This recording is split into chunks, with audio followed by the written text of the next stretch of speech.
गैर जमहूरी हुकूमत के आइन की आड़ में वार, पार्लियामान को सियासी मुखालिफिन के खिलाफ इस्तेमाल करना शुरू कर दिया। इम्पोर्टेड हुकूमत कौमी असेंबली में इमरान खान के खिलाफ करारदाद ले आई। इमरान खान के इंटरव्यू में पाकिस्तान, पाक फौज और एटमी असासों से मुतालिक बयान की मजम्मत। करारदाद साबिक स्पीकर कौमी असेंबली और रहनुमा नून लीग अयाज सादिक ने पेश की।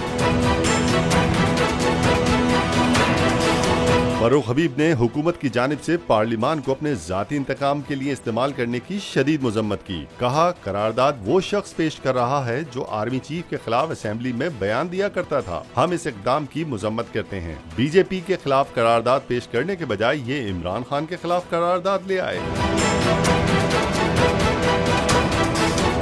इमरान खान के एटमी प्रोग्राम, पाक फौज और पाकिस्तान से मुतालिक बयानात को इससे पहले भी हुकूमत ने अपने मजमूम मकासद के हुसूल के लिए तोड़ मरोड़ कर पेश किया, लेकिन मुल्क की सबसे बड़ी पार्टी के सरबराह के खिलाफ असेंबली का इस्तेमाल काबिल मुजम्मत है।